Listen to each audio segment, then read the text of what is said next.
this is the sad thing about America. You can destroy someone's life, their legacy, their reputation just by making up lies. He's been given a raw deal, man. And I think it's actually really great that you've come out and kind of supported him, because not too many people have, and it's so easy to kick him when he's down. And, you know, conspiracy theories aside, I mean, you look at the character assassination on some of those videos on YouTube of him that we've tried to get removed, that just no one will remove them. It's crazy. Some of those videos got bullying, like millions it's slanderous. of views. And why is that? Because Steven Seagal is an absolute monster. This dude is terrible, worse than I could even imagine. All lies and false propaganda. Yeah, it's slanderous. I mean, the story about Gene LaBelle, rest in peace to him, but that story never happened, that thing about him being choked out. If you look at the height of Gene LaBelle and the height of Steven Seagal, who's 6'4", you know, you practically, physically, in all realistic terms, there's no way that Gene LaBelle could come and choke Steven Seagal from behind and make him pass out and pee his pants or shit his pants, whatever they're saying. But so many people have come out and said that that's not true, that we're there. Anybody who says otherwise about this story are liars. Mm-hmm. It's that simple, because they weren't there. But people just like to latch onto a rumor, believe, and like, they want to. If they don't like him for whatever reason, they'll want to run with the story. Because Steven was being a dick, the guy said, "Go ahead, do it. Choke Steven. Put him in a chokehold." Right? You know, the other thing people got to keep in mind that just makes logical sense. It's like, look, Conrad Palmisano was a stunt coordinator, and he's the one that brought Gene LaBelle there for that day of shooting.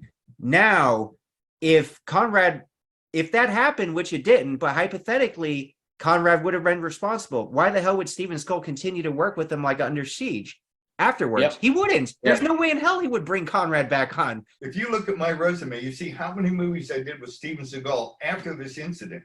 Yeah, you did Out for Justice, Under Siege, On Deadly Ground. Okay. So he kept hiring you. Obviously, just logical sense. If he thought it was my fault that this horrible thing happened to him to ruin his reputation, would he keep on hiring me, or does that prove he's a nice guy? Yeah, he would absolutely not hire you.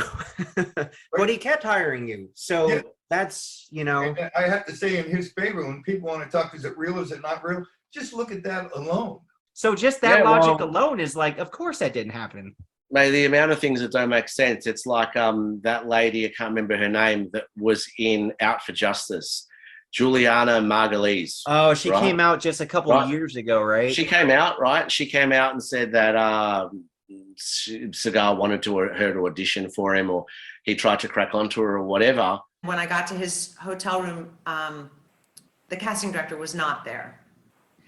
And it was a frightening moment, because he asked me to sit on a couch, and underneath this cushion, I jumped up, there was something hard, and he pulled out a gun. But she was applied for some role, and it was such a horrible experience. But then a year later, she was, whether it was above the law or hard to kill, but a year later she was in Out for Justice. So whatever experience she had was not bad enough for her not to go and do his film a year or two later. Those things don't make sense. And, you know, I've had really big discussions with Steven and he's been crucified by this. And I'll tell you a story. Like there's this lady, I've actually got these screen grabs in my phone, man. Listen to this.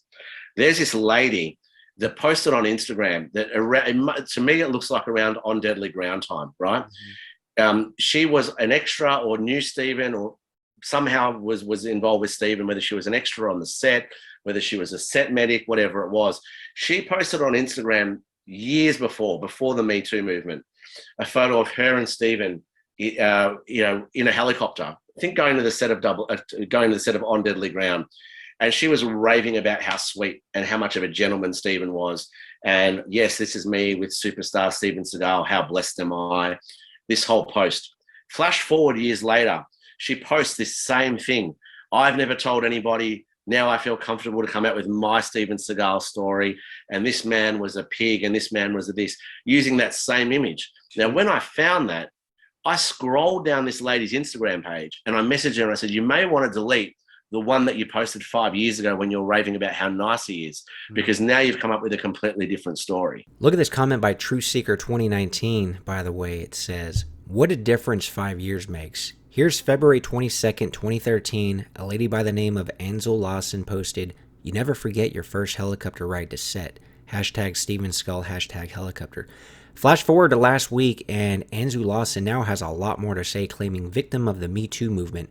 She starts by saying, "Here's a picture with Steven. Of course, once again, he put his hands everywhere he wanted." She goes on to say she worked with him 12 hours a day for a year, and that she was young and scared and didn't want to lose her job.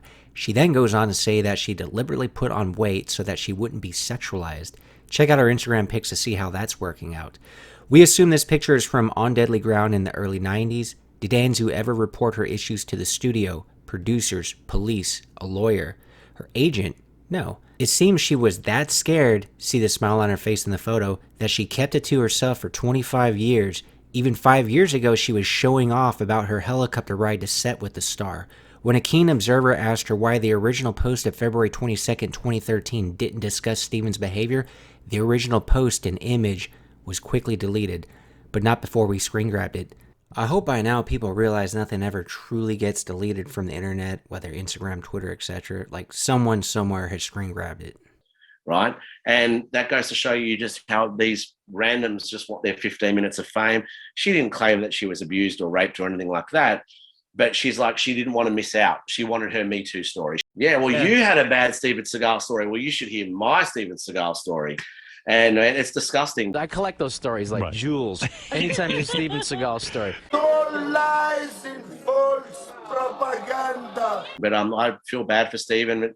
He's living his life. People that know him know that he's a good man. And these are like those little steps that kind of like fixes and changes the perception out there in the public. Yeah. You know, just kind of like, I think his appearance on Jesse Encamp's YouTube channel helped a lot. I think that was a great video. That was great. Showed him in great light. The development of the physical man and the perfection of the spiritual self are the same. And that in doing these things simultaneously, we learn first and foremost how to make the world a better place and help others. And you know what? That's the real Steven. I'll be honest with you. You could tell. He spent a long time with people that judge Steven that have never met him. I can tell you, I can't remember if I sent you the photo or you saw it on my Insta, but I look terrible in it, which is why I hate the photo. But Steven is bending my hands, barely holding it. And I was in such excruciating pain. And anyone that says that this man is not the real deal has never trained with him and never met him. I taught him through Australia and Malaysia, and we did 4 or 5 martial arts seminars in Australia. Everyone was blown away by what they learned with him. And these are not people that do Aikido. These are kickboxers, people that were fans, people that do BJJ, people that do Thai boxing.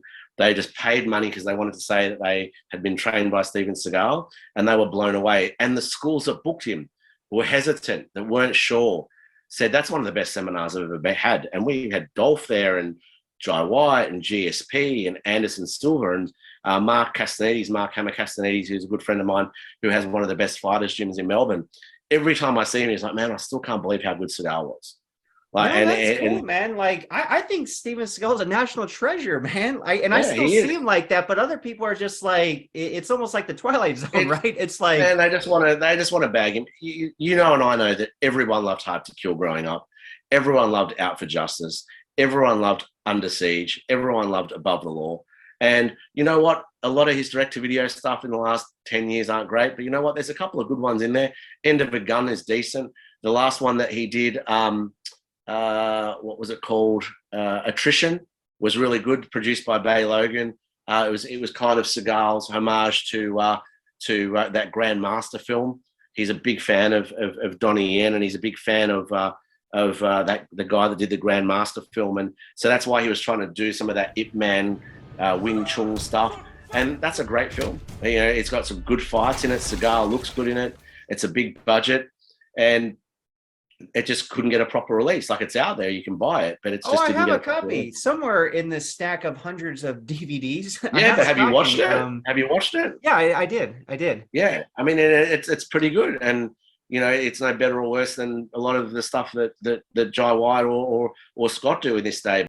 It is the truth. But it just didn't get any hype behind it because it's just not cool to promote and hype Steven Seagal Well, anymore, which Let kind me of ask sucks. you But this, Dan. Like, do you know the future of Seagal? Like, does he want to do more movies, or are you yeah, going to take him yeah, he back to does. Australia soon, anytime Yeah, soon? Or? I'd love to bring him back next year. Oh, I don't really? have any That'd be dates. awesome.